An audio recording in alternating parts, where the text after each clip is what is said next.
So boom, it just throws you right into this massive battle. You've got these Goguryeo dudes on horses, charging like crazy, but then there's the Tang army, led by this Emperor Taizong, and they are not messing around. They're just waiting with their bows, and they unleash this huge storm of arrows. Guys on horses are just dropping left and right. The ones who make it through run smack into a wall of shields and soldiers, and it's a total slaughter. The whole point is, the Tang army wants to capture this one fortress. It's going so badly that one of the Goguryeo guys is just screaming, "We're all gonna die, we have to retreat!" And then they do. Total disaster. So then we cut to the big bad, Emperor Taizong. He's checking out this girl who's just sitting there. His guys tell him she's a prophet and can see the future and stuff. And get this, she's got this super legendary bow that belonged to this old king, Jumong.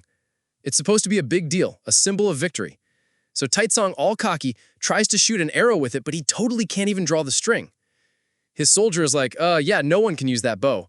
So embarrassing. All right, now we meet our main guy, Sammo. He's a young cadet, and his general, this dude named Yen, pulls him aside. Yen's like, "You're my most loyal guy, Sammo," and he gives him this top secret mission. He says, "I need you to sneak into the fortress and kill the commander, Yang. He's a traitor." He hands him a fancy sword for the job, and Sammo is all in. He's like, "I swear on my life, I'll get it done." So Sammo and his little squad head out. On their way, they see some guys with a cart stuck in the mud, and being a good dude, Sammo helps him out. Then he asks them, "Hey, I'm looking for the commander of Ansi Fortress, a guy named Yang." And the dude he just helped is like, "You're looking at him. I'm Yang." Surprise. Well, Yang's buddy is super suspicious. He's like, "I heard Taizong sent spies who speak our language. It's got to be them." All of a sudden, Sammo's soldiers draw their swords, but they're outnumbered and get killed instantly. They're about to kill Sammo too, but Yang stops him. He's like, "Whoa, hold on. Let's capture him and figure this out." So Yang starts questioning Sammo, and he's like, "I know General Yen sent you. He calls me a traitor, so I guess you're in a traitor's fortress now." Sammo plays it cool and says, "Dude, I was just running from the enemy, and Ansi is my homeland. What was I supposed to do?" While this is happening, another guy shows up and welcomes Sammo because it turns out he's the last surviving member of his entire clan. No biggie. So now Sammo is totally conflicted, just standing there alone, holding the sword he's supposed to use to murder Yang. But then he starts watching Yang, and this is where it gets crazy. He sees Yang go into this poor family's little hut to visit their newborn baby. The family is so grateful, and Yang is just like, "Of course I came. Any baby born in Ansi is my responsibility." Sammo is shocked. This isn't a traitor. This guy's an amazing leader who really cares about his people. He even sees Yang out there pulling ropes and doing hard labor with his regular soldiers. Suddenly, a warning siren blares. Yang and his men look out and see a small group of enemy soldiers. Yang knows exactly what's up. He's like, "That's a recon unit. If they're here, Taizong and his whole army aren't far behind." He turns to everyone and basically yells, "The Emperor is coming! Get ready for a massive fight!" Then, get this, back inside, Yang asks Sammo to show him his dagger. Sammo shows him and Yang says, "Cool. Use it to trim my beard." Apparently, it's a tradition for every soldier to get a clean shave before a war. So Sammo has the dagger, the one he's supposed to kill Yang with, right at his throat. He has the perfect chance. But he just can't do it. He just trims the beard. The siren goes off again. It's go time. Everyone grabs their armor and weapons, even the women soldiers. We see this one awesome chick named Becca getting ready.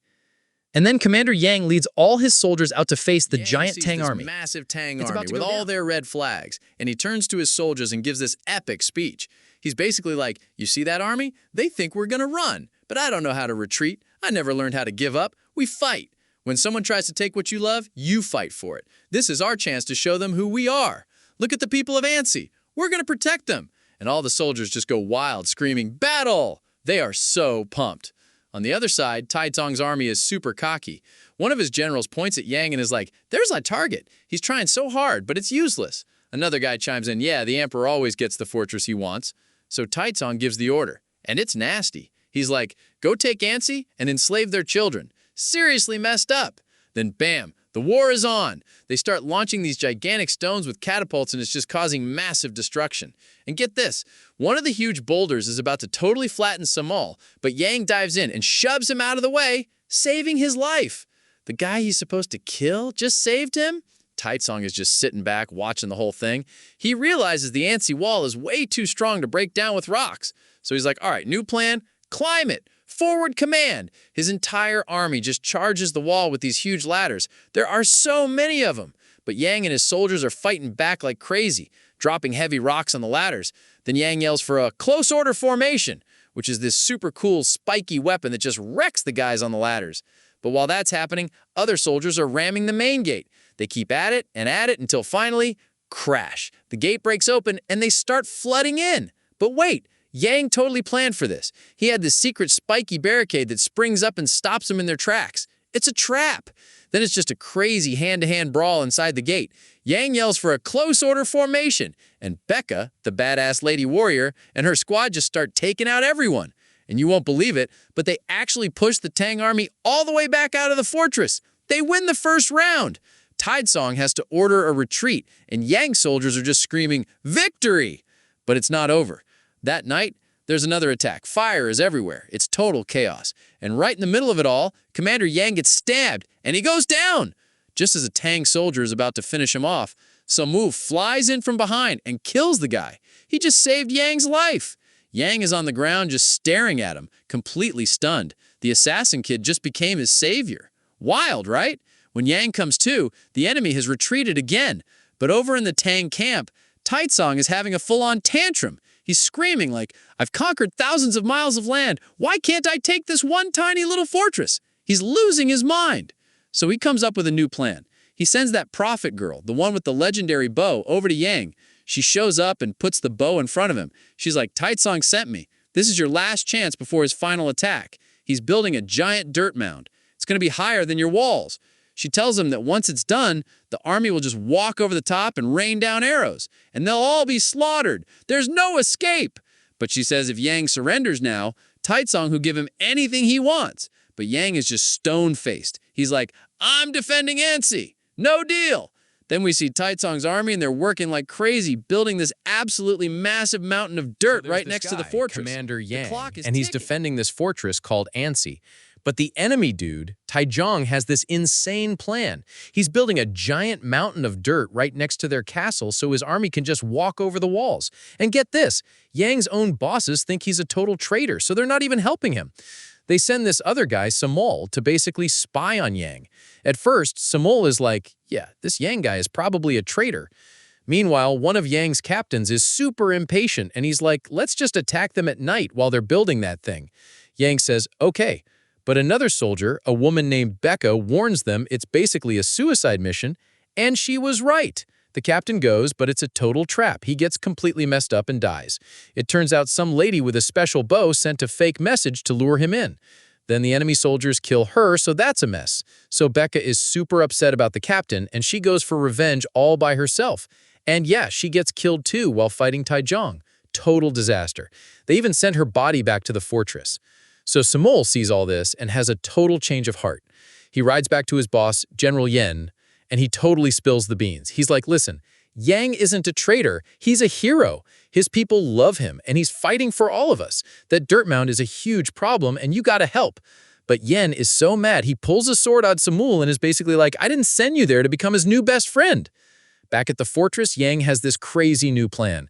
He tells his soldiers, we're gonna dig a tunnel under their giant dirt mountain. His guys are worried because the ground is all rocky, and they're like, this is never gonna work. But Yang's like, just trust me. On the other side, Taigong's army finally finishes the mound.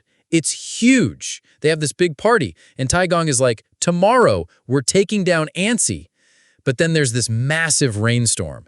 And you know that tunnel Yang was digging? It completely fills with water. His soldiers are freaking out, like, now what do we do? So the next morning, Taigong's army starts climbing their big dirt hill. But, surprise, Yang's soldiers are in the flooded tunnel, and they start chopping down all the support pillars with axes. The whole thing just starts to shake, and then bam! The entire dirt mountain collapses on top of Taigong's army. It's a huge mess. So many of his soldiers are wiped out. Yang's crazy plan actually worked. Yang is all hyped up and leads his soldiers out to attack what's left of the enemy. Taigong is furious. He's like, I want Yang's head, and I'll pay big money for it. They just keep fighting, shooting arrows, and it goes on all day and into the night. Yang gets wounded in the hand from all the fighting. He's getting desperate. So he orders his soldiers to bring him this legendary bow, King Jumong's bow. His soldier is like, dude, no one can actually use that thing. But Yang grabs it, says a little prayer, and somehow manages to pull it back. and then he just lets the arrow fly. It zips across the battlefield, and get this, it hits Taizong right in the eye. Everything just stops. That's basically the end of the fight. Taizong's totally defeated. And right then, Samol shows up with the whole Goguryeo army. He came through after all.